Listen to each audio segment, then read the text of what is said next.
Hi everyone, welcome to Mr. H on YouTube, and today we are going to look at the worst presidents of the United States.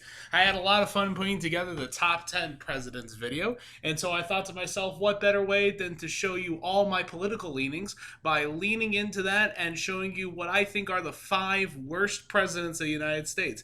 But of course, as always, there's going to be a few caveats. My people that I've chosen as the worst presidents are going to be under some of the following criteria. Number one, they have not been president in the past 30 years. So none of our recent presidents will be on this list. Same reason as the last president video. I really don't want to deal with any angry comments or emails. Number two, all of these people were full term presidents. It's for me personally, I looked at it as sort of what we look at when we say how much did you get accomplished. It's kind of hard to judge someone like William Henry Harrison, shameless plug for my William Henry Harrison video, who only got to serve for about a month as president. So when we look at these guys, they are all going to be full-term presidents. So with that, let's sit back, relax, and talk about the worst presidents in the United States.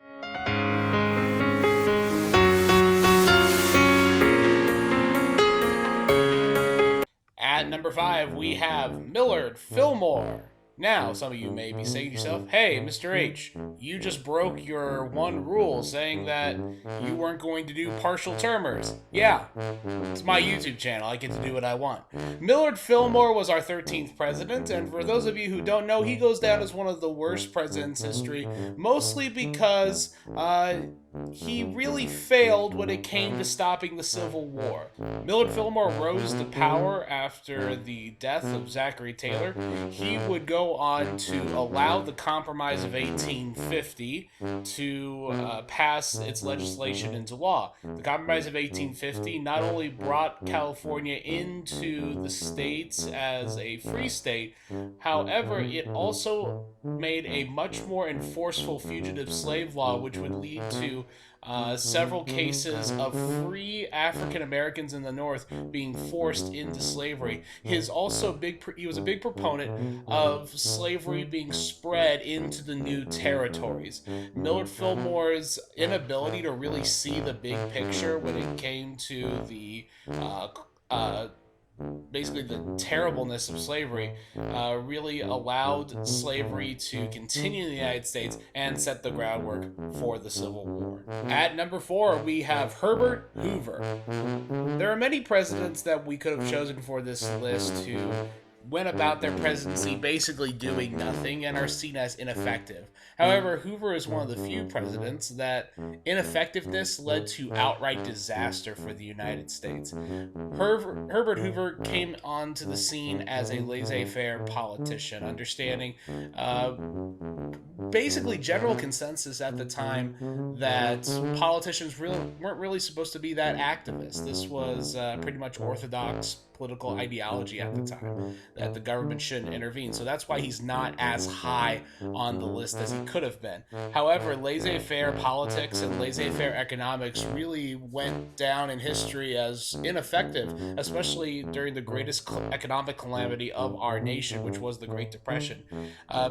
Despite Herbert Hoover's economic background, his inability really to rally the nation with poor communication skills and personality just led this idea that he really had no idea what he was doing.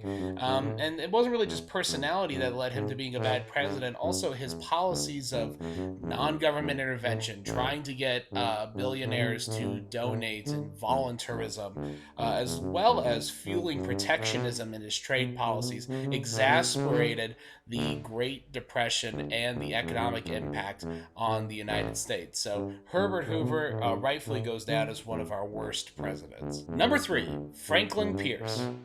Franklin Pierce has a very sad story as president. His children died while he was running for president, including his youngest son, who died in a train accident just days before his inauguration. Franklin Pierce was a lifelong recovering alcoholic, and after his presidency, succumbed to booze and was basically financial ruin by the time he died.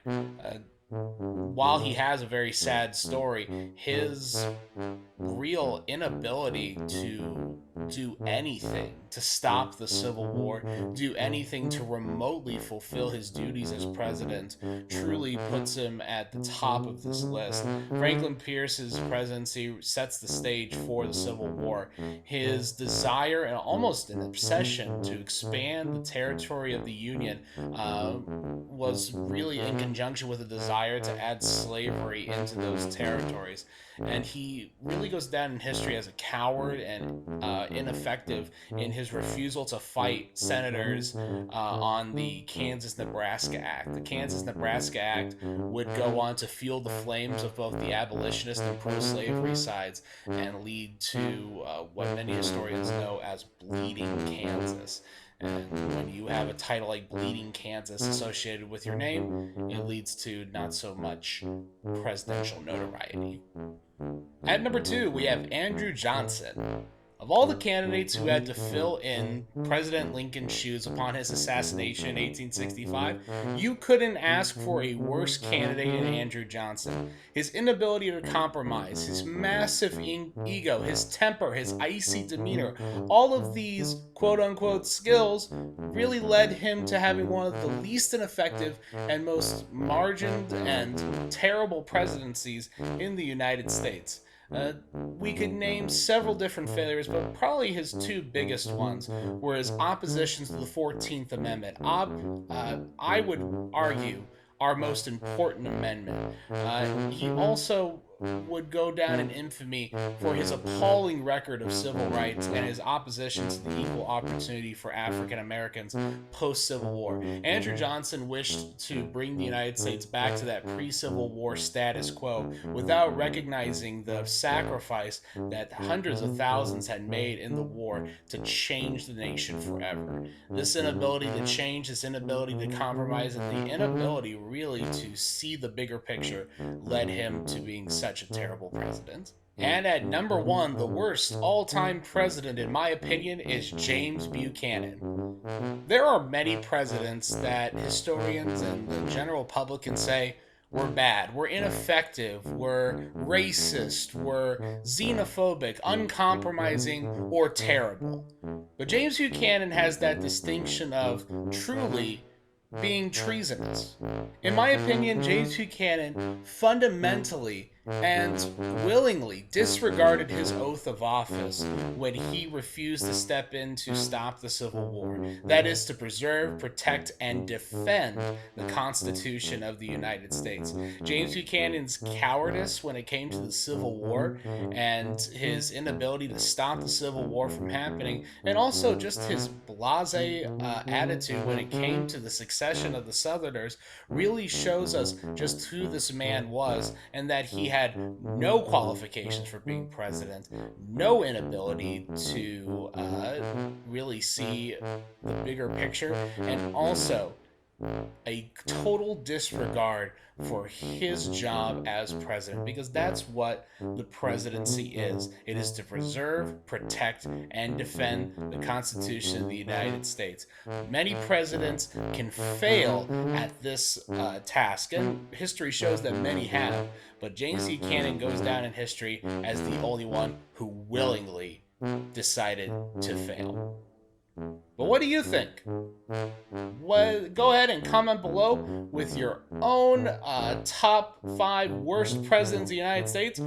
Give us a reason why you think they're so bad. And don't forget to tune in later this week for another history video here on Mr. H on YouTube. Don't forget to like and subscribe to Mr. H on YouTube for more fun history videos. And if you have an idea for a video, go ahead and comment below. I'll see you all soon. Bye!